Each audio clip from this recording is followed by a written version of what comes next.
Good morning, everyone. Welcome to Teeing Off with RevSportz. I am Gargi Raut, and joining me today for this conversation are Ishan Shahane from Goa, who is covering the World Table Tennis Star Contender 2024, Atreyo from Hyderabad, who will be covering the India versus England Test Series alongside Devashish, and of course, Shomik Chakraborty. We have lots to discuss today, from Shreyas Iyer's injury in the nets to India's loss against Syria and updates from the world of table tennis. First of all, we have to talk about India's 1-0 loss to Syria. Here's Rahul Giri and Swapnil Mukherjee from Doha talking about what went down in the match last night. So India failed to register a single victory in the AFC Asian Cup 2023. To be honest, it is one of the most disappointing performances from Indian team in AFC Asian Cup. In 2019 also, they pulled off a stunning victory against Thailand. But this time, they failed to live up to the expectation of all the fans. And of course, we'll review the game against Syria. But also we'll take a look at some of the positives, that we can take away from this tournament.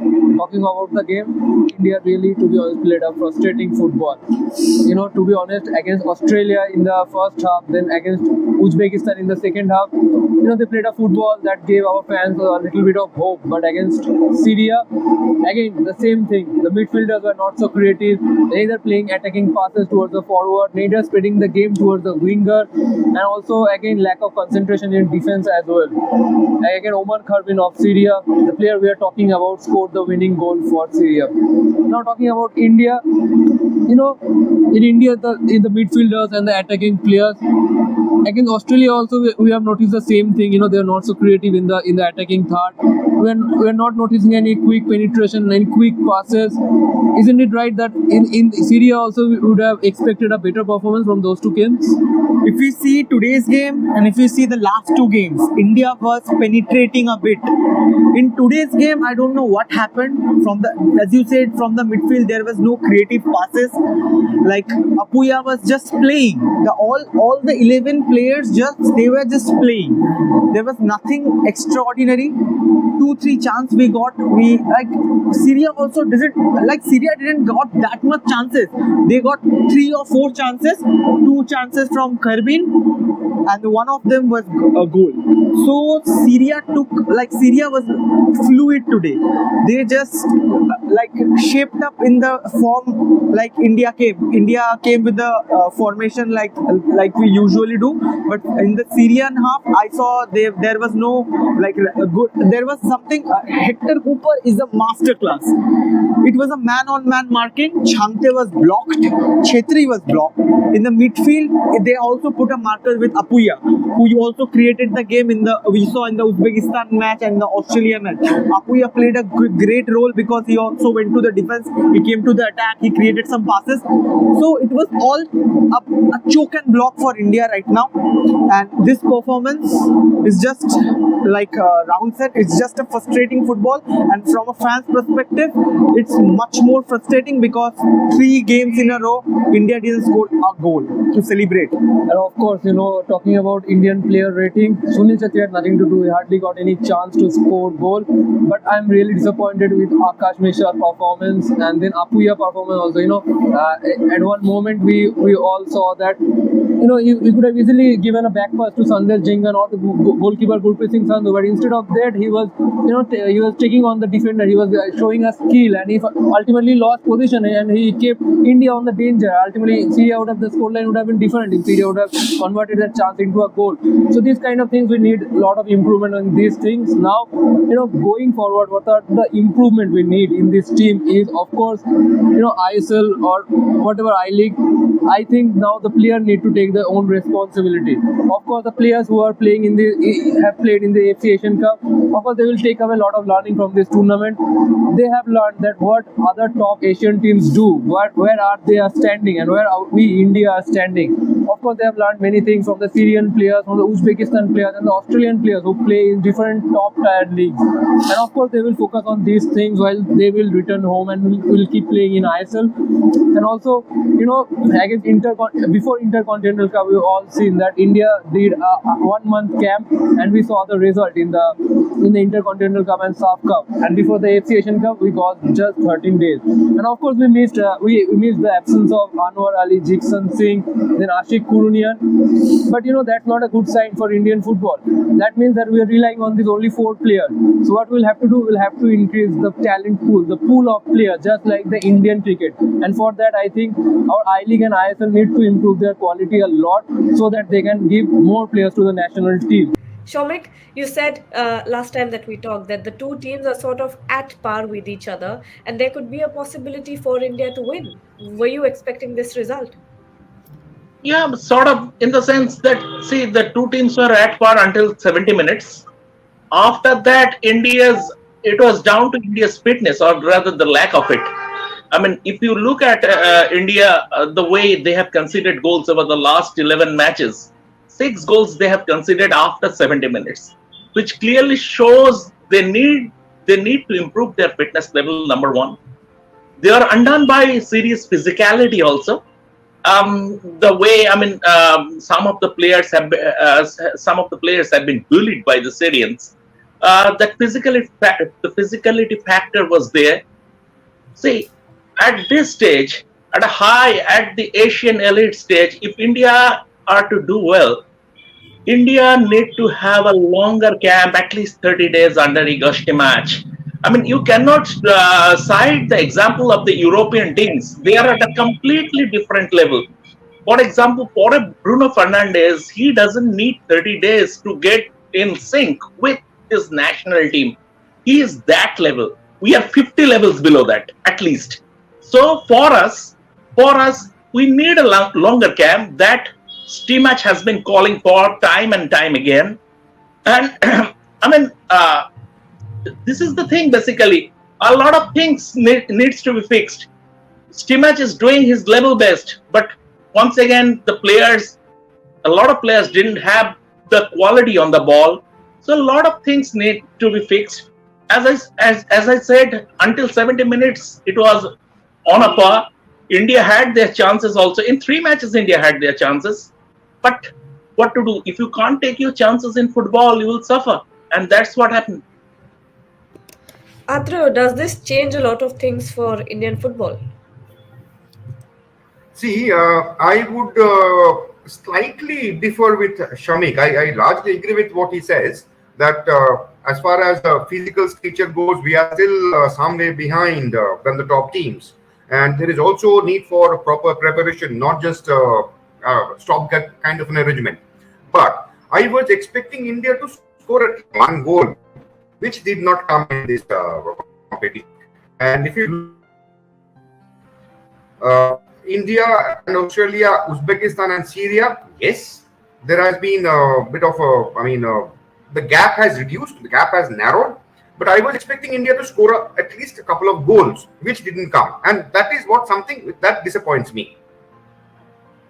I think playing wise, they have improved. There is improvement as far as the game is concerned. Yes, and Shomik, there was quite a bit of uproar on social media after the loss. Basically, people asking, like, where do you put the blame for the poor performances? Your thoughts on that? If you have to blame, you have to blame the Indian football as a whole. Do you have a proper grassroots program? You see how much money Korea, Japan, the top Asian teams have spent on their grassroots. That is your supply line. Your national team is your end product. So, I mean, it is easy to blame the players or the coach after a couple of 3 bad results. But, I mean, the problem is deep-rooted. You have to nurture your grassroots to start with. And these boys can do better. But once again, I will stick to the fact that they need longer camps under Agusti match. ISL is not serving, it's not producing quality players. ISL is absolutely not producing quality players. If you play, you cannot match the Asian elite by playing in the ISL. You under Agusti match, someone like Trevor Sinclair, you give these boys at least 30 days, and then I think there will be improvement. Indian team has something to look forward to. Afghanistan in the World Cup qualifier, and which is very important. But I think AIFF should accept Steammatch's request and allow a longer camp. It doesn't matter whether the ISL is affected. If you are focusing on India and India's rise in global football, gradual rise, it will not happen overnight. Gradual rise, you have to take the right steps, and it should start from the grassroots. Yes, Shamik. And, back to cricket now. Shreyas Iyer today was hit in the nets. Yesterday was hit in the nets while batting, and the injury looked a bit serious. Here are all the details from Debashish Sen, who was present on the ground while it all happened. Hello, this is B. Debashish for RevSportz. The much anticipated India versus England series, Test series, has reached its crescendo with just a day to go. Before that, all important first test begins here at the Rajiv Gandhi International Stadium in Uppal from January 25th. But coming back to India's practice, obviously the Indian team had a full throttle practice session. They did practice yesterday as well. But the talking point from today's practice has been the injury concern for Shreyas Iyer. Obviously, the middle order batter got hit in his right forearm and he was in some sort of concern, but he looked in some sort of concern, but immediately the physio Kamlesh was seen attending him, and after some attendance he tried to go back again to the nets and bat again, but after facing just one delivery he came out and he was seen sitting in the dugout and applying some ice packs. But the good news is that the injury is not that serious and he was back again in the nets. So that is something very, very good news, a positive news for Indian team as far as the practice session is concerned. Obviously, the second most important notable thing about the practice session was that most of the batters were seen practicing spin bowling. There was a local left-arm spinner and a off spinner. And the interesting part was that there was some rough created, and the bowlers were bowling at the rough, and batters like Yashasvi Jaiswal, Shubman Gill, KL Rahul, everyone, they faced the spinners.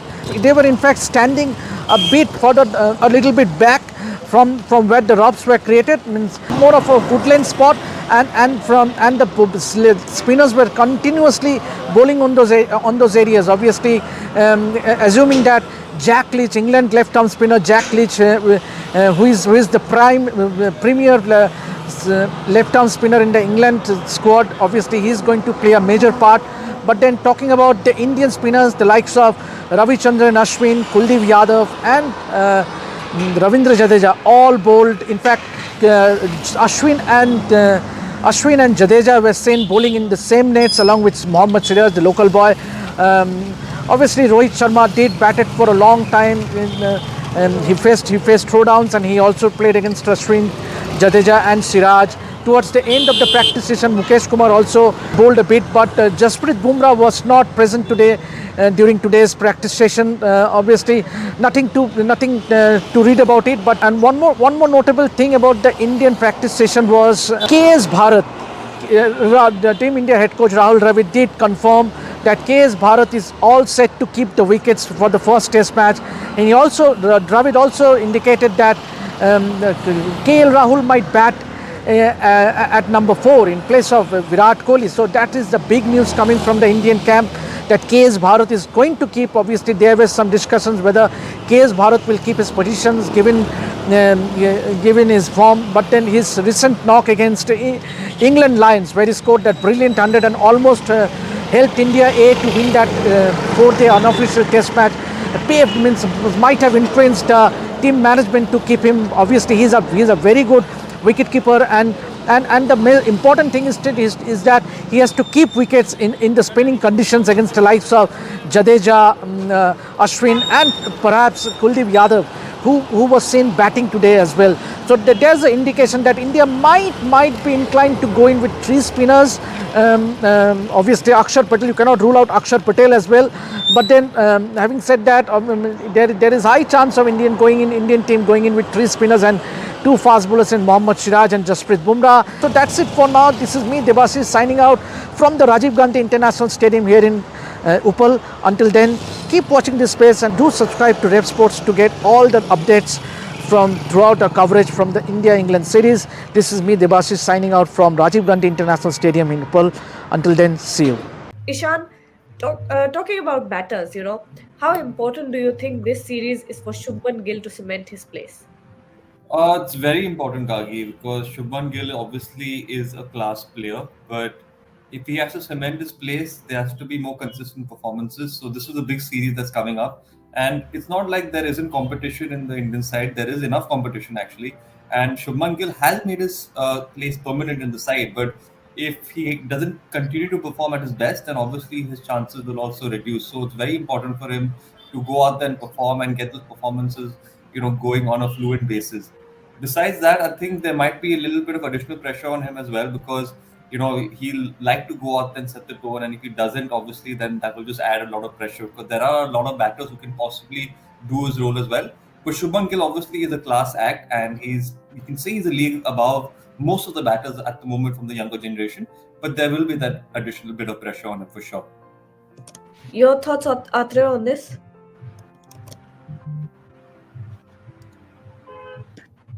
Atreya, can you hear me? I think there might be a Yes. little bit of a problem. But Shamik, we also have to talk about Jadeja and Ashwin because they are heading for some big milestones. Your thoughts on the duo and how important will their contribution be in the series? Yeah, absolutely. They have been fantastic servants of Indian cricket over the years. And Ashwin is just 10 wickets short of 500 scalps. So basically, see, I would be keen to watch if Ashwin is coming up with a new variation. You remember last year during the ODI series in September against Australia, Ashwin came up with a different variation of a carom ball in which he didn't flick the ball, he undercut it and imparted some backspin. I would like to see in this test series what he has up his sleeve. So that would be one interesting thing. And I expect both Jadeja and Ashwin to dominate the England batsmen on turning pitches. And they would be the main bowler, but don't forget Bumrah also.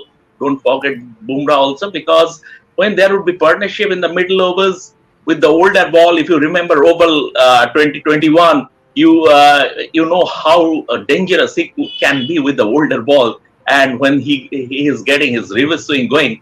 So don't discount Bumrah also. Your thoughts, Atreya? I think there still might be some connection problem, but when talking about the test match series against England, star spinners Ravindra Jadeja and Ravichandran Ashwin both are a few scalps away from some historic milestones. Take a look.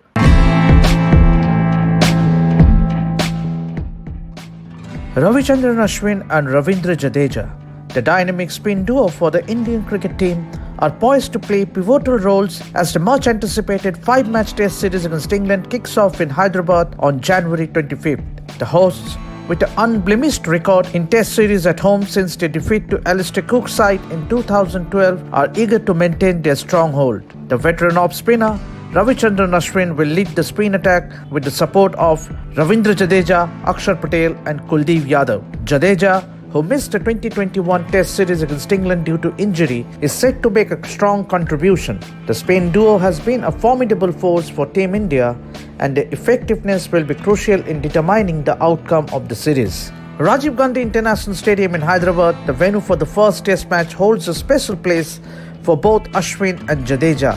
Ashwin with 27 wickets in just 4 matches and Jadeja with 15 wickets in 3 tests have wreaked havoc on opposition batters at this venue. Their impressive records in Hyderabad underline their capability to dominate in familiar conditions. As the focus turns to Ashwin's overall record against England, the off-spinner is on the cusp of a significant milestone, 10 wickets away from reaching 500 test wickets. With 88 wickets in 19 matches against England at an average of 28.59, Ashwin has been a constant thorn in the English side. In India alone, the veteran off-spinner has claimed 74 out of the 84 test wickets against the English team. Ravindra Jadeja, the star all-rounder, also boasts excellent records against England. With 51 wickets in 16 tests and a best bowling figure of 7 for 48, Jadeja has been a consistent performer with both bat and ball. His contributions extend beyond bowling as he had accumulated 799 runs against England in 16 tests,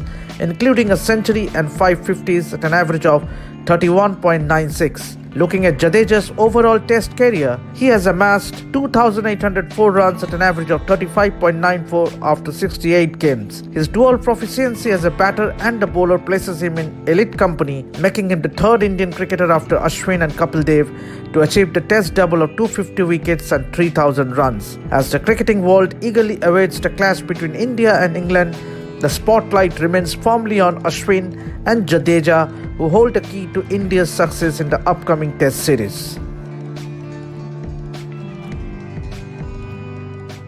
And finally, coming back to table tennis, Ishan, you've been talking to a lot of players and you will Yes. be covering the tournament. Tell us all about it. No, it's extremely exciting, Gagi. I think it's a great experience for even all these younger players. You know, the WTT provides a platform for these youngsters to come and rub shoulders with maybe some senior players. So it gives them that opportunity to grow as a table tennis player. So it's just a great opportunity. And I spoke to several of them today as well. So, for example, Manush Shah and Dia Chitali told me about their pairing together and how they enjoy playing together, and the different dynamics that goes into when you're playing with someone else. Because when you're playing a single game, it's obviously very different when you're playing with two people Yeah. and when you're playing by yourself. And on the other hand, even Manav Thakkar told me that the WTT provided him with a platform to grow from his mentor. So obviously, he's obviously shared his story as well. So basically, it's just a lovely platform, and it also helps in providing a youngster the opportunity to improve their rankings. So a lot of them are really eager to be in the Olympics. Some of them obviously can't be a part of the current Olympics that will happen, but for the future as well, it's just a great platform. And I think the whole culture of table tennis in the country will, flourish and possibly grow if more opportunities are provided to our youngsters. So it's an amazing opportunity.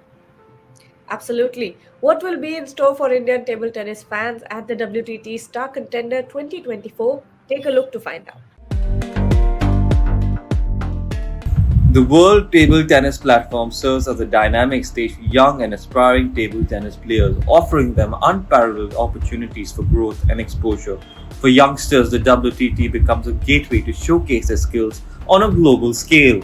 The platform acts as a catalyst for talent development, allowing emerging players to compete against international counterparts to redefine their gameplay through diverse challenges. One of the standout features of WTT is the global exposure it provides. Players have the chance to engage in tournaments that attract attention from across the globe. This not only hones their skills, but also puts them in the spotlight, fostering a competitive environment that propels their career in the right direction. As players prepare for WTT competitions, they delve into the intricacies of handling pressure. Insights from seasoned athletes shed light on effective strategies for maintaining stress and maintaining focus. This becomes particularly crucial as a player gears up for events leading into major competitions like the Olympics. Interviews with athletes often highlight mental fortitude required to navigate high-stakes scenarios, providing a glimpse into the intense preparation that precedes these significant tournaments. In essence, the WTT not only serves as a platform for showcasing talent, but also as a springboard for players to elevate and grow from. The pressure-filled environment becomes a crucible for honing mental strength, ensuring that participants are not only skilled players, but also are very adept at handling the demands of high-profile competitions such as the Olympics.